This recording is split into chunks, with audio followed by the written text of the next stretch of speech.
So the biggest problem that I faced this week was not having Sylvie in college for our final tech run because of her being unwell. So this was really difficult for us, as this would be our final opportunity to get the final round of feedback before our actual assessed show, which is incredibly hard when you don't have your full group performing. So, as stated in last week's rehearsal journal, Lottie thankfully volunteered to understudy Sylvie and offered to step in again for our tech run on Friday. However, we had made numerous changes to the piece since she last rehearsed it with us, so she had no idea what was going on.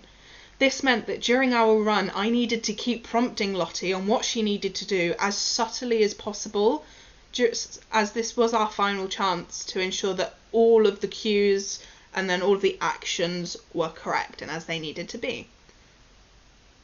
So one of the reasons that was difficult is that there is a lighting cue for Sylvie at the front of the stage that she currently doesn't know yet, because as this was developed, she was off ill,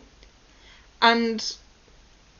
which made it difficult for Lottie to direct Lottie on what to do, because even Sylvie had no idea, so it was hard to try and direct her on what to do in that moment. However, I didn't see that this run went surprisingly well, all things considered, as part of our group's feedback was that we were the cleanest performance, the best quality, which I found really surprising considering I spent most of the piece having to verbally direct Lottie on what to do so that she wasn't just sat there and it was just me. So in regard to Sylvie, I know Tash and Meg are hopefully planning to teach her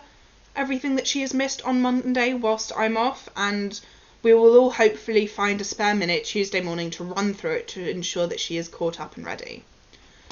So the main thing for me to remember is that even if she isn't ready, I am. So if needs be, I can guide her through the show,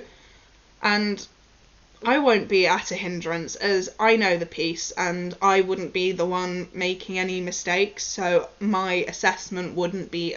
majorly affected by Sylvie not knowing what she's doing. Other than this issue, I surprisingly and luckily did not face any other issues, and this resulted in a very successful tech week.